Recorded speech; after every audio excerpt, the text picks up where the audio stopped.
अस्सलाम वालेकुम viewers, welcome to my YouTube channel nutrition with Mariam. मैं हूं आपके साथ dietitian Mariam. Hope you are all doing well. दुआ है उस रब करीम से कि हम सब पे अपनी रहमतें और बरकतें नाजिल फरमाए और हमें बुरी आफात बीमारियों से दूर फरमाए। तो आज का टॉपिक बहुत इम्पॉर्टेंट है क्योंकि आजकल पहले तो अफ्रीका में सुना जा रहा था कि मंकी पॉक्स के जो है वो केसेस रिपोर्ट हुए हैं, लेकिन अब all over the world different countries से जो है वो रिपोर्ट हो रहे हैं केसेस। मेनली पाकिस्तान की अगर मैं बात करूँ तो पाकिस्तान में भी पिछले दिनों 2 केसेस रिपोर्ट हुए हैं। उसमें सऊदी अरब से एक पर्सन ट्रैवल करके आए हैं पाकिस्तान, तो उनसे जो है नेक्स्ट से सेकेंड पर्सन को भी ये डिज़ीज़ ट्रांसमिट हुआ है। तो अब ये डिज़ीज़ जानलेवा है कि नहीं, क्या ये वायरस, ये मंकी पॉक्स की जो है ये वायरस की जो डिज़ीज़ है, ये डिज़ीज़ जानलेवा है या नहीं है, एक पर्सन से दूसरे पर्सन को कैसे ये उसमें स्प्रेड करेगी, या ये एयरबोर्न डिज़ीज़ है या नहीं है, हमने इससे कैसे बचना है, इसका ट्रीटमेंट क्या है। तो ये इसके बारे में आज हम सारी डिस्कशन करेंगे। तो मंकी पॉक्स जो है ये कोई न्यू नहीं है, पहले भी हम इसके बारे में जो है आ चुके हैं केसेस, तो ये दोबारा से एक्टिव हुआ है। तो लाइक जैसे स्मॉल पॉक्स था, तो अब नेक्स्ट मंकी, अभी हम लोग जो है कोविड से निकले हैं, तो लोग ना बहुत ज़्यादा इस चीज़ को लेके क्वेश्चन करें कि क्या इससे हम कैसे बच सकते हैं या क्या करें इसके लिए। तो अब हम सबसे पहले बात करते हैं कि अगर कोई भी पर्सन है उसको मंकी पॉक्स है, तो कैसे पता लगेगा हमें उससे कैसे बचना है या क्या सिम्टम्स ऐसे कुछ होंगे। तो सिम्टम्स में ये है कि जब मंकी पॉक्स किसी के साथ, एक तो ये एयरबोर्न नहीं है, ठीक है, इसके लिए हमें परेशान नहीं होना। दूसरा ये कि इसके सिम्टम्स जो है हमारे पास आते हैं, फ़ीवर हो गया, हेडेक हो गई, लिम्फ नोड जो हैं वो स्वेल होना स्टार्ट हो जाते हैं। तो उसके बाद जो है रैश आपकी पूरी बॉडी के ऊपर आते हैं, दैन उसमें पानी पड़ता है, पस पड़ता है, रेड कलर के रैशेज़ जो हैं वो पूरी बॉडी के अंदर होना शुरू हो जाते हैं। तो इसको जो है क्योर का अगर मैं आ जाऊँ इस तरफ कि हम इससे कैसे जो है ट्रीटमेंट की बात कर लें, तो ट्रीटमेंट, अगर कोई भी पर्सन है, अगर उसकी इम्यूनिटी स्ट्रॉन्ग है, तो कोई भी अगर फ़ॉरेन पैथोजन या फ़ॉरेन जर्म, फ़ॉरेन वायरस कोई भी आके उस पर्सन के ऊपर अटैक करता है, तो उसकी अगर तो इम्यूनिटी अच्छी है तो वो उसको ईज़िली जो है वो उसके अंदर एंटीबॉडीज़ जो हैं वो बन जाती हैं और वो उस डिज़ीज़ को फ़ाइट करती हैं और हमारी बॉडी जो है बच जाती है उस वायरस के अटैक से। लेकिन खुदा ना खास्ता अगर आप इम्यूनिटी कंप्रोमाइज़्ड है या आपको पहले से ही कोई ऐसी की डिज़ीज़ से आप सफ़र कर रहे हो, लाइक HIV, डायबिटीज़, तो इसमें आपकी ऑलरेडी इम्यूनिटी जो है वीक होती है, तो कोई भी वायरस आपके ऊपर ईज़िली जो है वो कर सकता है अटैक। तो इसकी vaccine all over the world है, लेकिन पाकिस्तान में जो है अभी इसकी अवेलेबिलिटी इतनी कोई ख़ासी नहीं है। तो ट्रीटमेंट में हमने, अब मेन हमारा पॉइंट आ गया इम्यूनिटी। अब जब कोविड आया था तब भी जो था मेजर यही आ रहा था कि आप अपनी इम्यूनिटी को बूस्ट करें, इम्यूनिटी बूस्टर फूड यूज़ करें। उसके अलावा जो है अपनी अगर किसी पर्सन को कोई डिज़ीज़ है तो वो अच्छा डाइट अच्छी करे, अपनी मेन फोकस उसका अच्छी डाइट पे था, ताकि डाइट अच्छी हो और हेल्दी डाइट हो तो ऑटोमेटिकली उसकी इम्यूनिटी जो है वो बूस्ट होगी। उसका जो डिज़ीज़ को फ़ाइट करने के लिए एंटीबॉडीज़ जो हैं वो बनेंगी बॉडी के अंदर और वो ईज़िली जो है वो रिकवर कर जाएगा।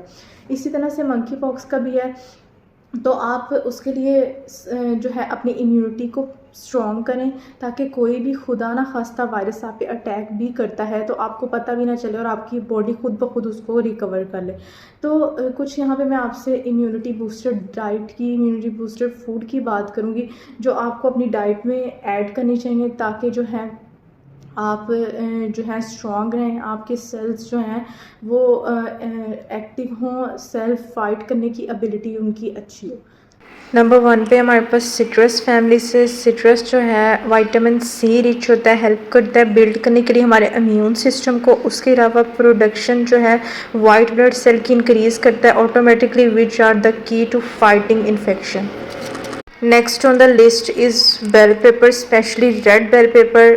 फाइबर रिच होता है, vitamin A rich, C rich होता है, जो हमारी स्किन के लिए और आई की हेल्थ के लिए बहुत अच्छा रोल प्ले करता है।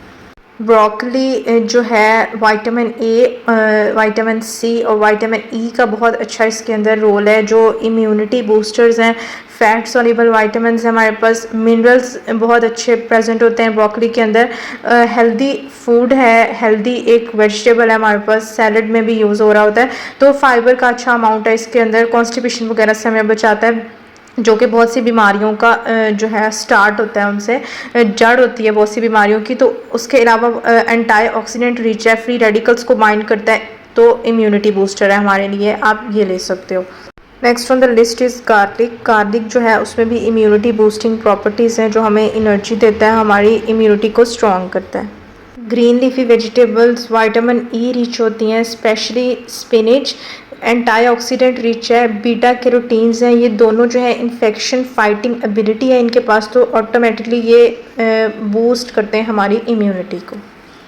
Number 6 is yoghurt. Yoghurt from the dairy family, vitamin D rich, regulates immunity system, तो हमारे सिस्टम को स्ट्रॉन्ग करता है। Next nuts, specially almonds. Almonds जो है हमारे पास विटामिन ई और विटामिन सी रिच होते हैं, जो कि इम्पॉर्टेंट है हमारी हेल्दी इम्यून सिस्टम के लिए। फाइबर का भी इसके अंदर बहुत अच्छा कंटेंट होता है, तो ये हमारे इम्यून सिस्टम को हेल्दी और स्ट्रॉन्ग बनाते हैं। नेक्स्ट वन इज़ पोल्ट्री और टर्की। तो विटामिन B6 इसके अंदर अच्छा होता है। हम जब भी बीमार होते हैं तो कहा जा रहा होता है कि सूप दें, यखनी बना के दें, ताकि जो है इम्यून सिस्टम अच्छा हो और वो फाइट कर सके किसी भी डिज़ीज़ को, तो हमें एनर्जी फील होती है।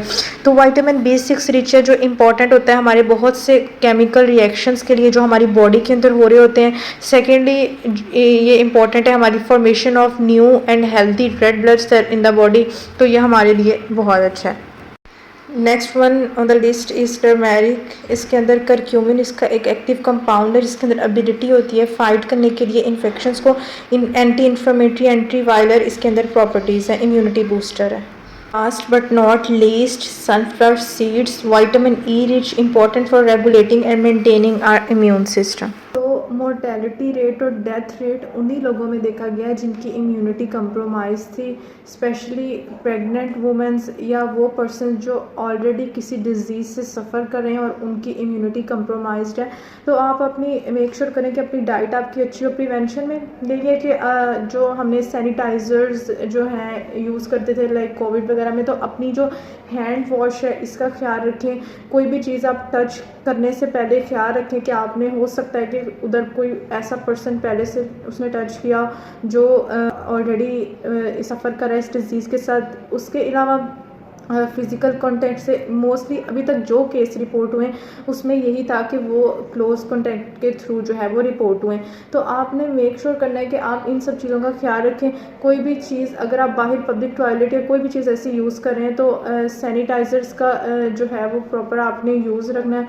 उसके अलावा जो है आपने उधर इस तरह से टच वगैरह नहीं करना सरफेस ऐसे कि जहाँ पे बहुत ज़्यादा पब्लिक जो है वो होती है, तो आपने इन चीज़ों का ख़ास ख्याल रखना है। तो आप कोई अगर कोई पर्सन है, आपको अगर पता लग गया है कि ये पर्सन जो है इस चीज़ से सफ़र कर रहा है, तो आपने उस पर्सन के साथ बैठने से या कोई चीज़ भी शेयर करने से जो है वो अवॉइड करना है। उसके अलावा जो पर्सन सफ़र कर रहा है उससे उसके जो कपड़े हैं वो डिसइंफेक्ट होने चाहिए, ताकि जो है कोई नेक्स्ट पर्सन अगर उसको टच कर रहा है या कुछ कर रहा है तो वो उससे जो है उसको भी डिज़ीज़ ना हो।